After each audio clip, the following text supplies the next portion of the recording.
दोस्तों, यह कहानी है 2000 वर्षों की आस्था और शक्ति की मिसाल सोमनाथ मंदिर के बारे में, जिसे 17 बार तोड़ा गया, लेकिन हर बार आस्था ने उसे पुनर्जीवित किया। और जानेंगे एक ऐसा छिपा हुआ रहस्य जिसे बहुत कम लोग जानते होंगे। कहानी को अंत तक जरूर देखिएगा। सोमनाथ ज्योतिर्लिंग को 12 प्रमुख ज्योतिर्लिंगों में से पहला माना गया है। यह मंदिर भारत के गुजरात राज्य के सौराष्ट्र क्षेत्र में स्थित प्रभास पाटन नगर में स्थित है। प्रजापति दक्ष हिंदू सृष्टि के प्रमुख पितृ माने जाते हैं। वे भगवान ब्रह्मा के मानस पुत्र थे, अर्थात ब्रह्मा के मन से उत्पन्न। उन्होंने दो पत्नियां स्वीकार की, प्रसूति और वीरानी। इन दोनों से उन्हें कुल 60 पुत्रियां प्राप्त हुईं। इन पुत्रियों का विवाह देवताओं, ऋषियों और अन्य सृष्टिकर्ताओं से हुआ। इन्हीं में से 27 पुत्रियाओं का विवाह चंद्रदेव से हुआ। ये 27 पुत्रियां ही नक्षत्रों का रूप हैं, जो समय चक्र को दर्शाती हैं। लेकिन चंद्रदेव को इन सभी पत्नियों में सबसे अधिक प्रिय थी रोहिणी। वे अधिकतर समय रोहिणी के साथ बिताते और बाकी पत्नियों की उपेक्षा करते। यह व्यवहार न केवल विवाह धर्म का उल्लंघन था, बल्कि समय संतुलन को भी प्रभावित कर रहा था।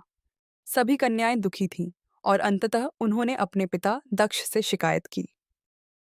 दक्ष प्रजापति को यह व्यवहार बहुत अपमानजनक और अनुचित लगा। उन्होंने चंद्रदेव को क्रोधित होकर शाप दिया। तुम्हारा तेज क्षीण हो जाएगा। धीरे धीरे तुम क्षय होते जाओगे और अस्तित्वहीन हो जाओगे। यह शाप कोई साधारण श्राप नहीं था, बल्कि प्राकृतिक नियमों को भी प्रभावित करने वाला था। चंद्र का क्षय होने लगा, न केवल उनके तेज में, बल्कि धरती के मौसम, समुद्र की लहरों और रात्रि के चक्र में भी असंतुलन दिखने लगा। यह सब देखकर सभी देवता चिंता में पड़ गए। उन्होंने ब्रह्मा और विष्णु भगवान से मार्गदर्शन मांगा, जिन्होंने कहा, इस श्राप को केवल भगवान शिव ही शिथिल कर सकते हैं। चंद्र को उनकी शरण में जाना होगा। अब तक अति सौंदर्य प्रिय और आभा में मग्न चंद्रदेव पहली बार विनम्रता और शरण भाव से ग्रस्त हुए। उन्होंने प्रभास क्षेत्र को अपनी साधना भूमि चुना। यह एक पवित्र क्षेत्र था जो 3 नदियों के संगम पर स्थित था। 3 नदियों कपिला, हिरन एंड सरस्वती के संगम पर स्थित था। वहां चंद्रदेव ने महामृत्युंजय मंत्र का जप आरंभ किया। वर्षों तक चंद्र ने ध्यान किया, अपना गर्व त्याग कर पूर्ण समर्पण में लीन रहे।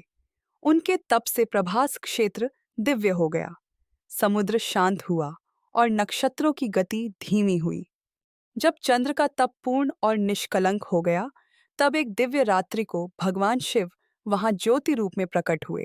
उन्होंने चंद्र को दर्शन दिए और कहा, हे चंद्र, तुम्हारा घमंड ही तुम्हारे तेज को खत्म करने का कारण बना। लेकिन अब तुम्हारी तपस्या और विनम्रता तुम्हें दोबारा चमक देगी।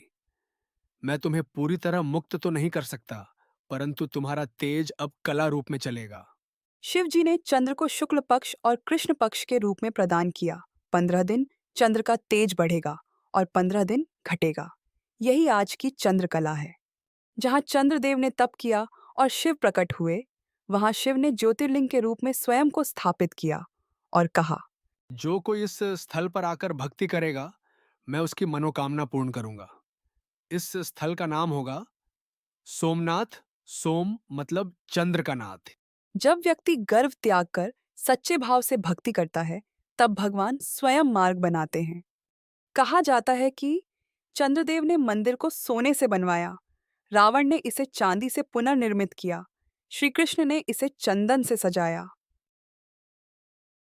दोस्तों, क्या आप जानते हैं, प्राचीन काल में सोमनाथ मंदिर में जो ज्योतिर्लिंग स्थापित था, वह धरती से कुछ इंच ऊपर हवा में स्थिर रहता था। यह संभव हुआ था चुंबकीय शक्ति के माध्यम से। शिवलिंग को लोहे या किसी धातु से बनाया गया था। मंदिर की छत और चारों दिशाओं में विशाल मैग्नेटाइट यानी चुंबक पत्थर लगाए गए थे। इन चुंबकों की संतुलित शक्ति के कारण शिवलिंग हवा में स्थिर रहता था, न ऊपर जाता न नीचे गिरता। यह वास्तुकला और विज्ञान का ऐसा अद्भुत उदाहरण था, जिसे देखकर महमूद गजनवी भी चकित रह गया था। दोस्तों, क्या आप जानना चाहेंगे कि हमारे सोमनाथ ज्योतिर्लिंग मंदिर में क्या हुआ? हमारे इतिहास का वो काला अध्याय जिसने इस मंदिर के स्वरूप को ही बदल दिया। दोस्तों, इन सारे सवालों के जवाब जानने के लिए हमारे साथ अंत तक बने रहिए। महमूद गजनवी, उसने 1025 ईस्वी में सोमनाथ मंदिर पर हमला किया। उसने इस हवा में तैरते शिवलिंग को देखा और इसे जादू या छल समझा। उसने मंदिर को लूटा और शिवलिंग को तोड़ दिया, जिससे वह चुंबकीय संतुलन टूट गया और शिवलिंग नीचे गिर गया और मंदिर के खजाने को लूटकर अपने साथ ले गया। हजारों श्रद्धालुओं की हत्या की। राजा भीमदेव प्रथम ने भक्ति और साहस से सोमनाथ मंदिर का पुनर्निर्माण कर भारत की आत्मा को फिर से जगाया। सोमनाथ मंदिर को इतिहास में 1 या 2 नहीं बल्कि 17 बार तोड़ा गया, लेकिन हर बार आस्था ने उसे पुनर्जीवित किया। 1297 में अलाउद्दीन खिलजी ने, 1395 में मुजफ्फर शाह ने, 1706 में औरंगजेब ने, ऐसे ही कई हमले हुए। हर बार जब मंदिर टूटा, स्थानीय राजाओं, संतों और जनता ने मिलकर इसे फिर से खड़ा किया। 1947 में भारत स्वतंत्र हुआ। सरदार वल्लभ भाई पटेल ने सोमनाथ मंदिर के पुनर्निर्माण का संकल्प लिया। उन्होंने कहा, ये मंदिर केवल पत्थरों का ढांचा नहीं है, ये भारत की आत्मा है। उन्होंने मंदिर के पुनर्निर्माण के लिए जनता से चंदा लिया ताकि यह राजनीतिक नहीं, राष्ट्रीय पुनर्जागरण का प्रतीक बने। दोस्तों, हमारा आधुनिक सोमनाथ मंदिर, यह चालुक्य शैली में बना है, जिसकी ऊंचाई 155 फीट है। मंदिर के शिखर पर 10 टन का कलश और 27 फीट ऊंची ध्वजा है। मंदिर के सामने बाण स्तंभ है, जिस पर लिखा है, आसमुद्रांत दक्षिण ध्रुव पर्यंत अबाधित ज्योतिर्मार्ग, जिसका मतलब है, यदि आप उस स्तंभ से साउथ पोल की ओर एक सीधी रेखा खींचें तो उसके बीच कोई भूमि नहीं आती। केवल समुद्र ही समुद्र है, जो सीधे अंटार्कटिका तक फैला है। मॉडर्न टूल्स जैसे कि गूगल अर्थ से भी ये पुष्टि होती है। यह दर्शाता है कि प्राचीन भारतीय विद्वानों को जियोग्राफी और एस्ट्रोनॉमी की अद्भुत समझ थी और संभवतः उन्हें पृथ्वी की गोलाई और चारों दिशाओं की भी गहन जानकारी थी। यह मंदिर हमें सिखाता है कि आस्था को मिटाया नहीं जा सकता। इतिहास चाहे जितना क्रूर हो, संस्कृति अमर रहती है। जब जनता जागती है तो मंदिर ही नहीं, राष्ट्र भी पुनर्जीवित होता है।